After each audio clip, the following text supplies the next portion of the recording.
Every one of us has felt the weight of fear, insecurity, doubt, and self-pity. These are not unfamiliar emotions. They visit us in silence, often disguised as comfort. They whisper, maybe this isn't for you, or you're not good enough, or what if you fail? And many people, good people, capable people, listen, not because they lack potential, but because they give too much power to weak feelings that were never meant to lead.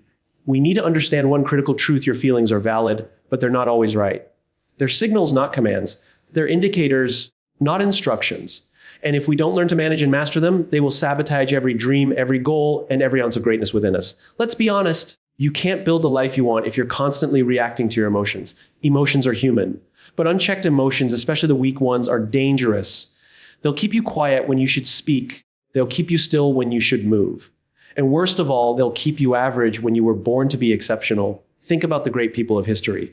Think about the innovators, the leaders, the change makers. Were they fearless? No. But they were disciplined. They felt fear and still acted. They felt insecure and still showed up, because they understood that the future doesn't belong to those who feel ready. It belongs to those who are willing to act even when they don't. You might be telling yourself, but I'm scared. I don't feel good enough. I've failed before. Yes, and so has everyone else who ever succeeded. The only difference is they didn't make those feelings their identity. They confronted them, challenged them, and pushed through. They chose progress over pity. And you must do the same. Weak feelings want to protect you, but at the cost of your growth. They want you to stay in your comfort zone, even if it means settling. They want short-term relief, even if it costs you long-term potential. And that's the trade too many people are making every single day without realizing it. Every time you avoid the hard conversation, every time you procrastinate on the task that matters, every time you let fear dictate your next move, you're trading your future for your feelings. But here's the empowering truth: you have the power to choose. You don't have to obey every emotion. You can feel nervous and still speak. You can feel uncertain and still try. You can feel tired and still persist. Discipline is stronger than motivation, and clarity is stronger than chaos. It's not about denying your emotions. It's about learning how to lead them. You're the CEO of your mind, your habits, your outcomes. And if you let weak feelings sit in the leadership chair, you're handing over your future to something that doesn't care about your goals. But if you take charge, if you lead with purpose, with structure, and with commitment, then no emotion, no setback, no fear can truly stop you. So the challenge is simple: kill your weak feelings before they kill your future. Kill the excuses, kill the doubts, kill the habit of hesitation, not because you're heartless, but because your purpose is bigger than your pain. Your future is waiting. Don't let your feelings kill it before it begins.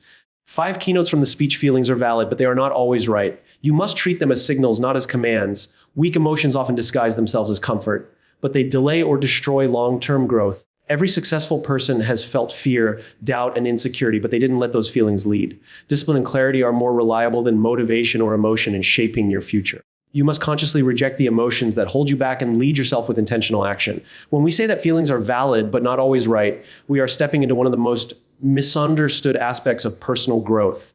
It's true that our emotions are real. When you feel fear, anxiety, jealousy, insecurity, or even sadness, those feelings exist for a reason. They are part of your biology. Your brain is hardwired to detect potential threats, to warn you, to protect you from emotional or physical harm. That's why fear shows up when you're about to step into something new. That's why doubt creeps in when you're chasing something bigger than yourself. But here's where the danger lies. Just because your feelings are real doesn't mean they're giving you the right advice. Many people live their entire lives obeying feelings that were only meant to be observed, not followed. They think, I feel afraid, so I shouldn't do this. Or, I feel like I'm not ready, so I'll wait. Or, I feel small compared to others, so maybe I'm not meant for this. But the feeling of fear doesn't always mean you're in danger. It might mean you're growing. The feeling of being unready doesn't mean you're unqualified. It might mean you're stepping into your next level. Emotions have a way of clouding your judgment if you don't train yourself to separate the signal from the story. Let's imagine someone who wants to start a business. Deep down, they have a vision. They want to create something meaningful, something that helps people and brings them freedom. But every time they start to take action, a voice inside says, what if you fail? That voice might be filled with anxiety, self-doubt, even shame from past experiences. The feeling is real. They're really afraid. But the feeling is not right, because fear in this case is not based on evidence. It's based on speculation.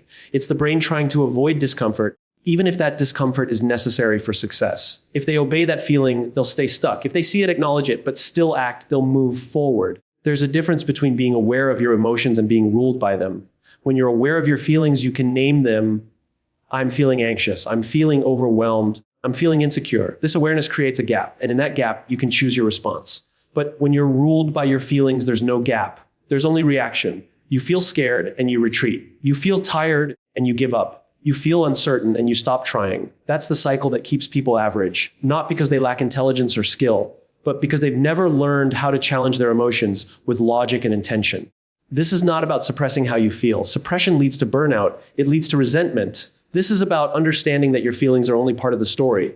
Your values, your goals, your purpose, they also get a vote. Imagine if a pilot only flew the plane when they felt confident. Imagine if a doctor only operated when they felt 100% fearless. That's not how life works. Professionals show up not because they always feel good, but because they're committed. That same mindset applies to your life. You have to lead with your mission, not your mood. Children act on emotion. Adults should act on values. If every time you felt like quitting, you quit, you'd never finish anything. If every time you felt anxious, you backed away, you'd never take risks. And if every time you felt self-doubt, you gave in, you'd never grow. So yes, your feelings matter, but they do not always tell the truth. Sometimes they're distorted by past experiences, by trauma, by false narratives, or by habits you've inherited from your environment. That's why the first step in killing weak feelings is questioning them, not ignoring them, questioning them. Why am I feeling this? Is it based on truth or is it a reflex? Is this feeling guiding me toward growth or is it keeping me in a loop of survival? The future doesn't belong to the people who feel the best. It belongs to the people who can feel everything and still do what needs to be done. That's emotional intelligence. That's personal leadership. When you start to develop the skill of emotional discipline, you stop making choices based on momentary feelings. You start making decisions based on the person you're becoming. And that's where everything begins to change. Because once you stop obeying every emotion, you start reclaiming your power. You're no longer at the mercy of your mood. You become intentional. And that's how you build a future that feelings alone could never create. Weak emotions often disguise themselves as comfort, but they delay or destroy long-term growth. This idea might sound subtle, but it's one of the most dangerous traps that people fall into without realizing it. Comfort is appealing, it's easy, it feels safe, and for a moment it even feels like success. But when comfort is driven by fear, avoidance, or insecurity, it becomes a silent killer of progress. Weak emotions don't show up screaming, they whisper, they say things like, take it easy, you've done enough today, or you're not ready yet. Maybe wait a little longer, or why risk failing? You can just stay here. And if you don't develop the awareness to recognize what's happening, you'll start mistaking comfort for wisdom. Comfort feels good in the moment, but comfort has a cost. The real cost is opportunity. Every time you choose comfort over effort, you're giving up a future possibility in exchange for short-term relief. Growth, by definition, is uncomfortable. Progress demands effort, risk, sacrifice, and sometimes even pain. So when a weak emotion like self-doubt says, stay here, it's safe, you might feel like you're being careful or smart. But you're actually surrendering to a pattern that will repeat itself again and again. And the more you surrender to it, the stronger it becomes. Eventually, it becomes your identity. You're no longer someone who's just avoiding pain. You become someone who doesn't take risks, doesn't pursue change, doesn't stretch beyond what's easy. That's when the slow decline begins, not because of failure, but because of the absence of effort. Comfort that comes from confidence and earned rest is healthy, but comfort that is rooted in fear is deceptive. It tricks you into thinking you're making the right choice because there's no immediate pain. But long-term growth never happens without tension. If you avoid that tension, you avoid the transformation. That's why people stay in jobs they hate. That's why they stay in relationships that drain them. That's why they keep the same habits even though they know they're not serving them. It's not because they don't want better. It's because better requires discomfort, and discomfort exposes them to emotions they haven't learned to manage: uncertainty, vulnerability, responsibility. So they run back to what feels familiar, even if it's slowly destroying their potential. There's a lie that our mind tells us, once I feel confident, I'll take action. Once I feel ready, I'm less anxious, I'll move forward. But feelings follow action, not the other way around. You don't become ready by waiting, you become ready by doing. You don't become confident by staying comfortable. You become confident by surviving the stretch, by getting through what you thought you couldn't. That's why weak emotions are so dangerous. They delay action until the moment feels perfect, and that moment never comes. So you sit, you wait. And slowly the fire inside you fades. Sometimes weakness doesn't look like failure. It looks like distraction. It looks like comfort zones. It looks like staying busy with things that don't matter because facing what truly matters feels too heavy. But at some point, if you want to grow, you have to confront yourself. You have to look at where you've let comfort win. You have to ask, am I doing what's easy or am I doing what's right for my future? Because you can't have both at the same time. You can't grow and stay comfortable. You can't lead and avoid challenge. You can't become who you're meant to be by only doing what feels safe. Weak emotions feel powerful when you're alone in your head. That's why people procrastinate. That's why they talk themselves out of things they once prayed for. But the moment you start acting despite the feeling, you take your power back. And every time you do that, your identity begins to shift. You start to see yourself not as someone who waits, but as someone who acts. Not as someone who needs everything to feel perfect, but as someone who moves forward anyway. That's what separates growth-minded individuals from everyone else. It's not that they don't feel fear or hesitation. It's that they've trained themselves to recognize those feelings as signals, not stop signs. The longer you let comfort lead your decisions, the harder it becomes to take control again. That's why growth requires urgency. Not panic, but urgency, a seriousness about your future, a mindset that says, I'd rather be uncomfortable now than regretful later. Because at the end of the day, comfort doesn't build legacy. Comfort doesn't produce mastery. Comfort doesn't create impact. You don't change your life by staying safe. You change your life by stepping through the resistance, again and again, until you become the kind of person who no longer lets weak emotions make strong decisions. Every successful person has felt fear, doubt, and insecurity, but they didn't let those feelings lead. That's the difference between people who move forward and those who stay stuck. Not the absence of fear, but the refusal to be led by it. We often look at people who have achieved great things and assume they're different. We think they must be braver, stronger, or somehow immune to the same struggles we face. But the truth is, they're not superhuman. They've just trained themselves to act despite discomfort. They've made a conscious choice to keep moving forward, even when everything inside them was telling them to stop. That choice is what separates ordinary from extraordinary, not the feelings themselves, but the relationship they have with those feelings. Fear is one of the most primitive and powerful emotions we experience. It's deeply rooted in our survival system designed to keep us safe. But in the modern world, fear rarely points to actual danger. Most of the time, it signals the possibility of failure, embarrassment, or rejection. It's psychological, not physical. Still, it feels just as intense. The heart races, the mind spins, and the excuses start forming. But this feeling isn't a signal to stop. It's a signal that you're doing something meaningful, something that challenges your current identity. That's why so many people back away when fear shows up. They confuse discomfort with danger, so they retreat.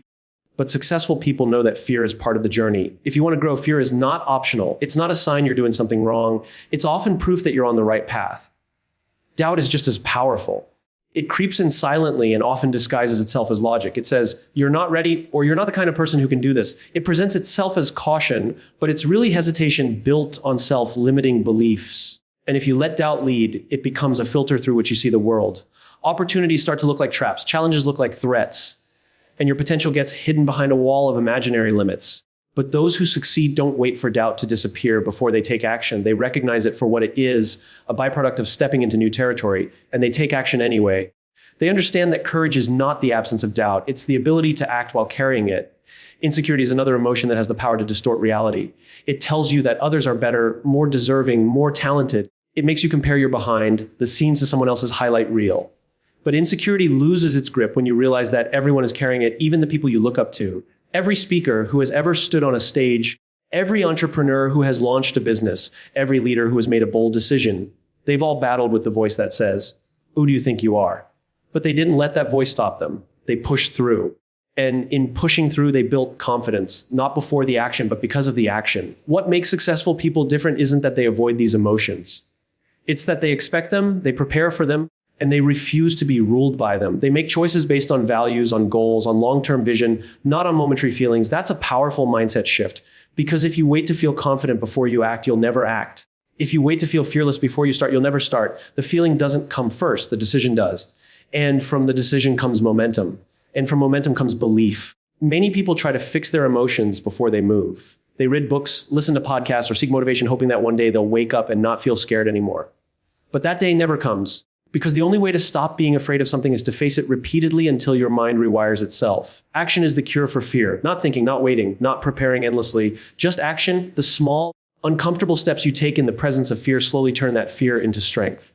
That's how you grow. Not by avoiding hard emotions, but by building the discipline to keep showing up in spite of them. Success doesn't require you to be fearless. It requires you to be committed. When you're committed, you learn how to coexist with fear, doubt, and insecurity without letting them steer the wheel. They might ride in the back seat. They might whisper in your ear, but they don't get to choose the direction you do. And the more you lead with purpose and action, the quieter those voices become. They don't disappear, but they lose their authority. And eventually, they become background noise to a life driven by vision instead of emotion. Discipline and clarity are more reliable than motivation or emotion in shaping your future. Too often, people wait for motivation to strike before taking action. They wait to feel inspired, energized, or excited before doing the work that matters.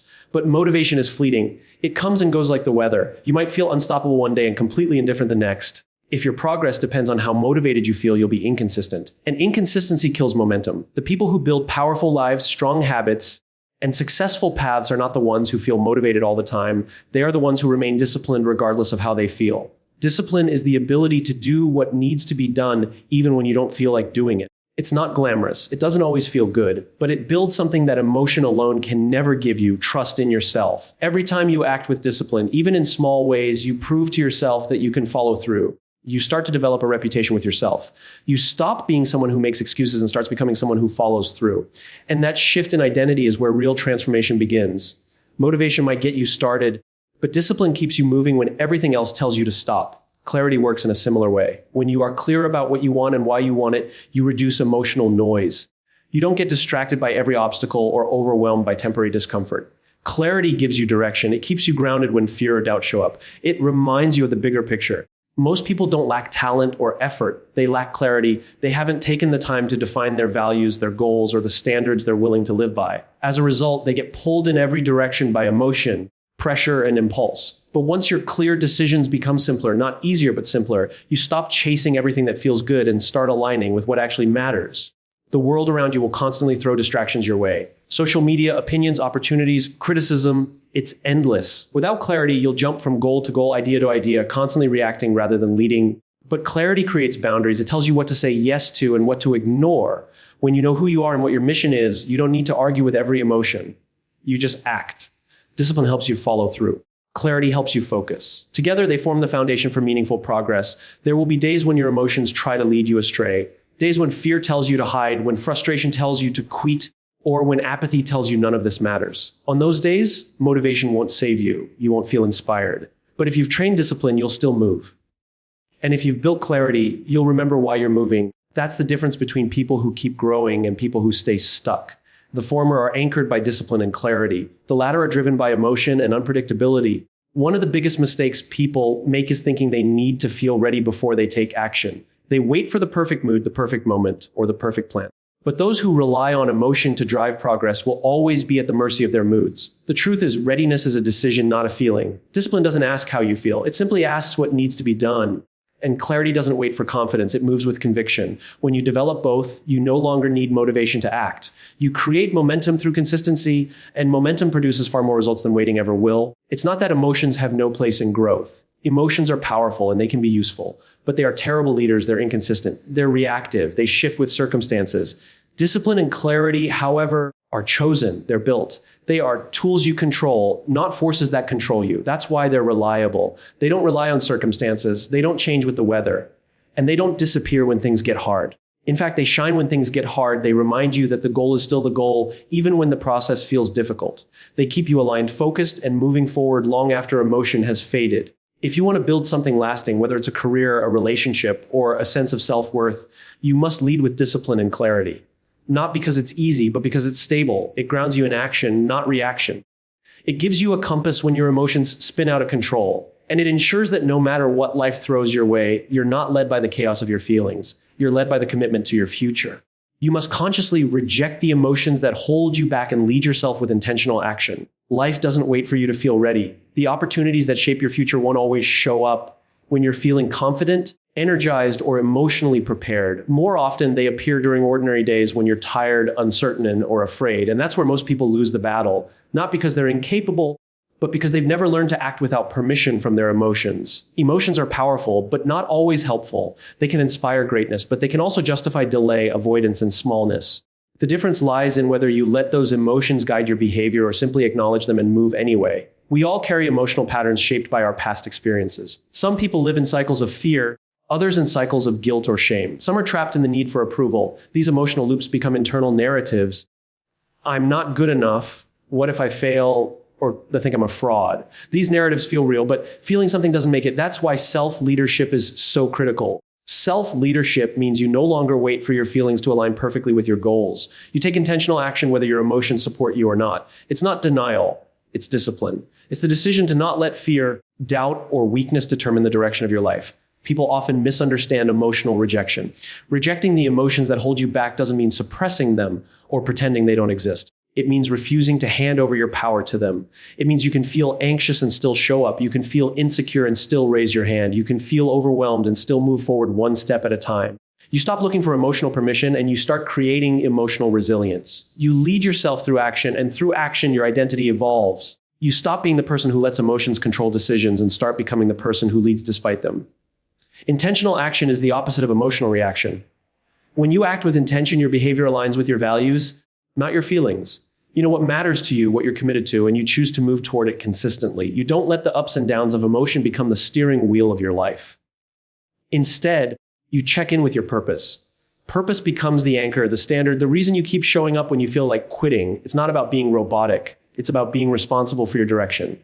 You take ownership, not just of what you feel, but of what you do in response to those feelings. Weak emotions often appeal to comfort, ego, and safety. They say, protect yourself, even when there's no threat. They say, don't take the risk, even when the reward could change your life. These emotions will always have a voice, but you have the choice to give them a vote or not.